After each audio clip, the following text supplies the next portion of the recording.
আসসালামু আলাইকুম প্রিয় শিক্ষার্থী বন্ধুরা। তো ইংলিশ লেকচার ডিটারমাইন অর্থাৎ যেটাকে বলা হয় ডিটারমিনেশন বলছে the determiner in the sentence অর্থাৎ এই একটা বাক্যের মধ্যে কোনটা ডিটারমিনান্ট। যেমন দেখো, will it take much time, এখান থেকে এই পর্যন্ত একটা সেন্টেন্স, এই সেন্টেন্সের মধ্যে ডিটারমিন কোনটা। দেখো তুমি হচ্ছে দেখার সাথে সাথে বলতে পারবা এই সেন্টেন্সের মধ্যে ডিটারমিনার হচ্ছে কি জানো, মাছ। কি হবে? মাছ। I have no news for you, মানে আমার কাছে কোনো নিউজ নাই তোমার জন্য। সো এখানে দেখো, আইডেন্টিফাই দা ডিটারমিনেন্ট অর্থাৎ এখান থেকে ডিটারমিনেন্টটা কি করো, তুমি হচ্ছে এখান থেকে ডিটারমাইন সিলেক্ট করো, নির্দিষ্ট করো। তাহলে কোনটা হবে ডিটারমাইন? এই যে দেখো নো, কি বলছে? একমাত্র নো। ঠিক আছে, তার মানে নিউজ হবে না, ফর হবে না, হ্যাভ হবে না, উত্তর হচ্ছে নো। আই স্টিল, স্টিল মানে এখনো, আই স্টিল হ্যাভ অর্থাৎ আই স্টিল হ্যাভ, এটাকে বলতো যে আই হ্যাভ স্টিল, আমি এখনো আছে, আমি এখনো dash money in my pocket. অর্থাৎ এখন বুঝো প্রিয় শিক্ষার্থী বন্ধুরা, এই যে ড্যাশের গ্যাপের পরে দেখবা কি আছে এখানে। গ্যাপের পরে কি, এটা কি কাউন্টেবল না আনকাউন্টেবল? মানি কি বলছিলাম? টাকা। মানি মানে কি? মানি মানি মানি হচ্ছে আনকাউন্টেবল। আনকাউন্টেবলের সাথে কি বসবে? আনকাউন্টেবলের সাথে দেখো ফিউ বসবে না, মেনি বসবে না, ফিউ, এই ফিউও বসবে না, এই যে লিটেল বসে, কি বসে? লিটেল। উত্তর হচ্ছে এটা। অথচ এটা বিসিএস এর প্রশ্ন, তুমি পারবা, কোনো সমস্যা নেই। কথা বুঝতে পারছো? দেখো, সাম, এনি, নো, সাম, এনি, নো, সাম, এনি, নো, সাম, এনি, নো, সাম, এনি, নো, টেকনিক মনে রাখা, সাম, এনি, নো এগুলো হচ্ছে ডিটারমাইন। সো এখন এখানে কি বসতে পারে, আমি একটু উত্তরটা ঘুরে রেখে দেখো।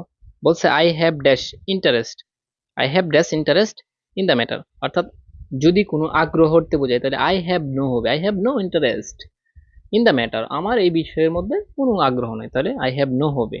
এনি হবে না, সাম হবে না, নান হবে না, উত্তর হচ্ছে নো। আই হ্যাভ কি হবে? নো হবে। I have no, I have no, I have.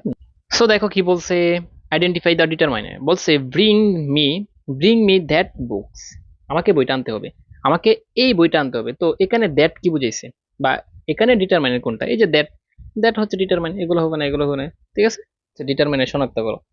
Will it take মাছ, তাহলে কোনটা হবে? এখানে কি বলছে? মাছ হচ্ছে ডিটারমাইন, তার মানে এই যে মাছ, উত্তর হচ্ছে মাছ। এটা হবে না, এটা হবে না, এটা হবে না। ঠিক আছে, বুঝতে পারছো না তুমি?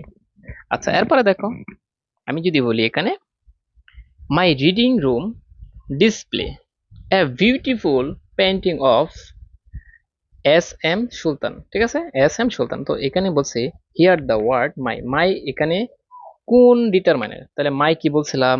মাই হচ্ছে প্রসেসিভ। এখানে এই যে ব্রিং মি, ব্রিং মি আমাকে আনতে হবে দ্যাট বুক, এই বইটা, তাহলে দ্যাট এখানে কি? দ্যাট হচ্ছে ডিটারমাইনার।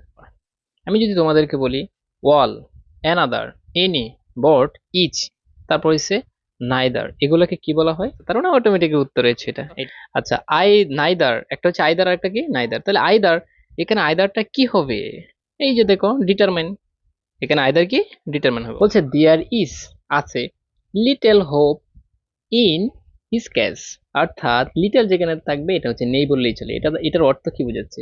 এই লিটল দ্বারা কি বোঝাচ্ছে জানো? There is no hope, there is no hope মানে কোনো আশাই নাই। কথা বলছে দেয়ার ইজ আছে little hope in his case, অর্থাৎ লিটল যেখানে থাকবে এটা হচ্ছে নেই বললেই চলে। এটার অর্থ কি বোঝাচ্ছে? এই লিটল দ্বারা কি বোঝাচ্ছে জানো? There is no hope, there is no hope মানে কোনো আশাই নাই। কথা হচ্ছে, আমি আরেকটা দেখাচ্ছি তোমাদেরকে, দেখো গ্যাপ আছে, এরপরে ডিফারেন্স আছে। তো ডিফারেন্স কি? এটা ডিফারেন্স মানে ভিন্ন। আছে ভিন্ন কি?